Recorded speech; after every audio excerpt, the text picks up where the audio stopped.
Mula ulo, mukhang talampakan. Hanggang talampakan. Tara na! At makipag-ututang dila kay Laika Barista! Yes, friend, kasama mo pa rin ang young and fresh kahit nakaka-refresh ang init sa labas. Yes, friend. Na si Laika Barista at nakatuto ka pa rin patuloy dito pa rin sa iyong paboritong istasyon. Nakabonding ang 101.1 Yes FM. At para sa iyo, yes, friend, na nakikinig gayan, nakatutok sa 101.1 Yes FM. Sige na, alam ko naman yan ang hinihintay mo rin na mapakinggan ang iyong pangalan at marinig na ito'y aking sinashout out sa Himpapawid. Nasa loob ka ba ng bus ngayon? Nasa van, nasa FX, nasa jeep, nasa kuliglig, nasa kolorum na van. Wala tayong i-discriminate dyan. Sige na, magpabati ka na, i-message mo na ako sa aking Facebook fanpage na Laika Barista, LYKABARISTA. Gamitin mo ako kung gusto mo magparinig dyan sa katabi mo, na parehas lang naman kayo ng binayad, pero bakit ganon? Yung sa'yo kalahati lang ng pisngi ang nakakaupo. Paringgan natin yan. Gamitin mo ako. Total naman manggagamit ka. Charot.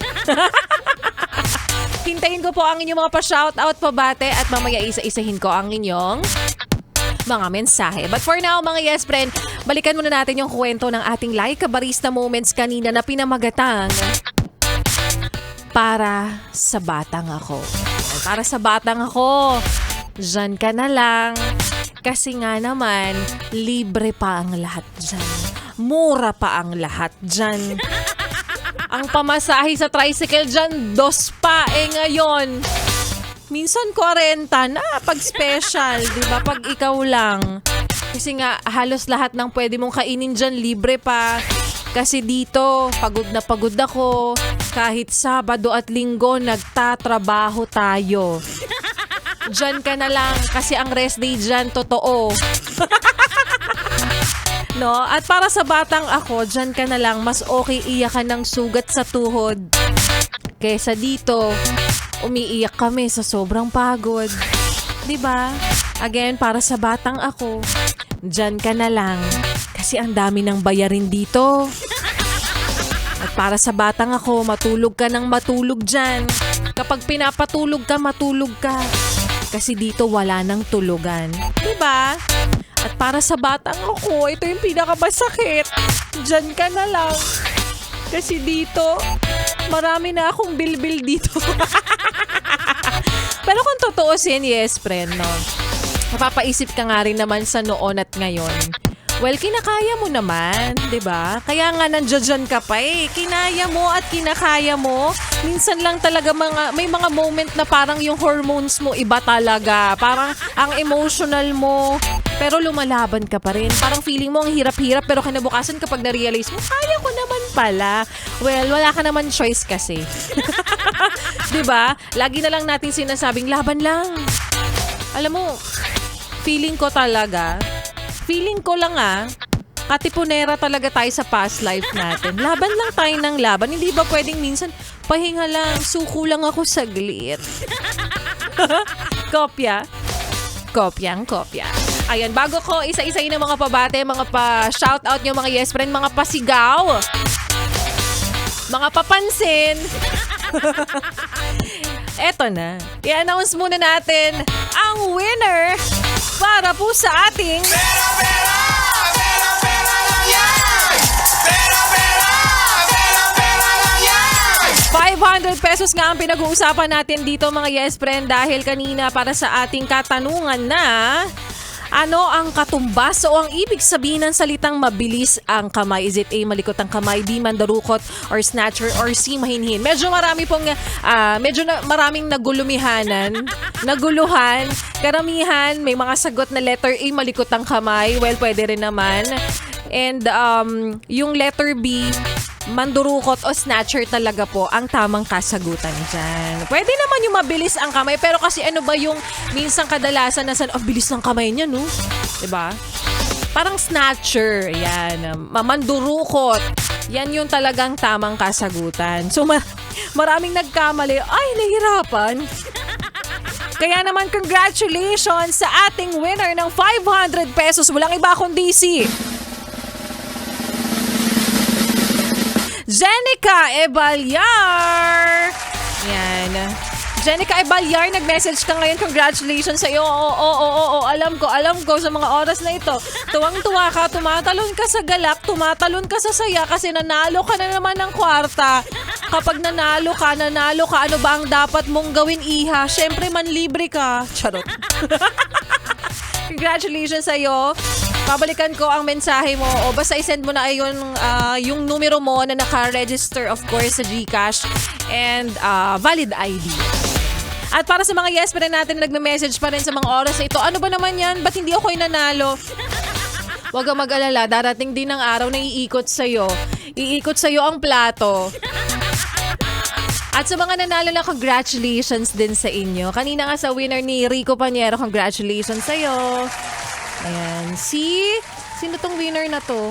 Si Gilbert Sabrosa. Ayan, congratulations. Salamat po, Laika Barisa. Sabi ni Jenica Ebalyar, congratulations, deserve mo yan. Ikaw, yes, friend, huwag kang mag-alala. Darating din ang panahon na ikaw naman nanalo. Kaya huwag kang titigil. Huwag kang susuko. Kaya mo yan. And naniniwala ko isang araw, ikaw naman nanalo ng 500 piso. O siya, ito, isa-isa yun natin yung mga yes pa na natin nag-message ngayon, nagpapabate.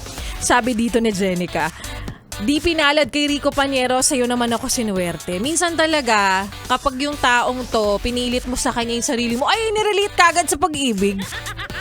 May mga pagkakataon na may tao talagang inilaan para sa'yo. At ako yun.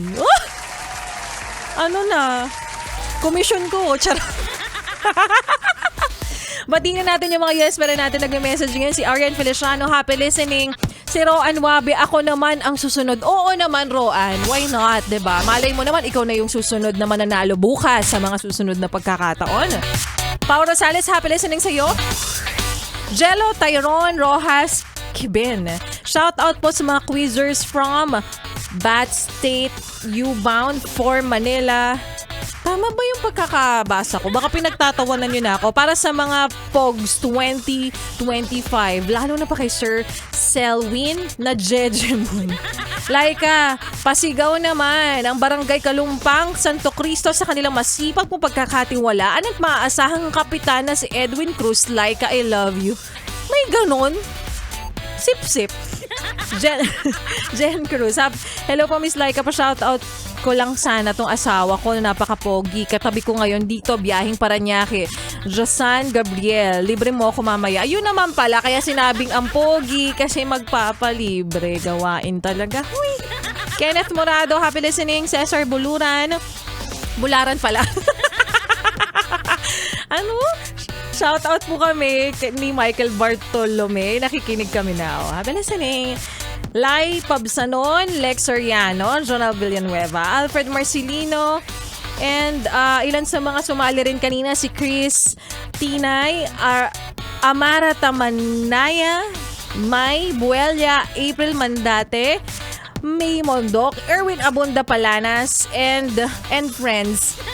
Ang daming nakikinig. Thank you so much and happy listening din sa mga yes friend natin na hindi nakakapag-message sa akin pero alam ko sa puso't isip ko nakikinig kayo, nagmamaneho ka lang, ayaw mo lang madistorbo talaga.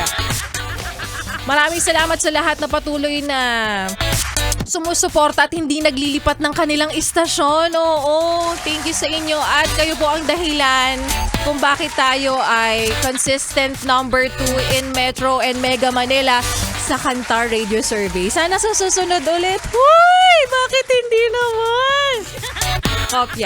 Kopyang kopya.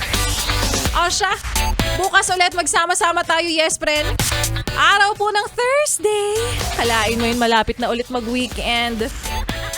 Same time, same frequency, and same station. Pero hindi matatapos ang entertainment na ibibigay namin sa inyo dahil susunod na ang programa ni Ganda Wanda, 6 to 9 p.m. Kaya naman ituloy pa natin ang pakikinig mo, pakikisound trip mo, pagsabay mo sa mga tugtugan, kantahan natin kasama ang susunod na kanta na para sa'yo Ipapangako ko na kung magiging akin ka, kahit hindi oras ng kainan, lagi akong nakahanda sa pagkainan. Charot.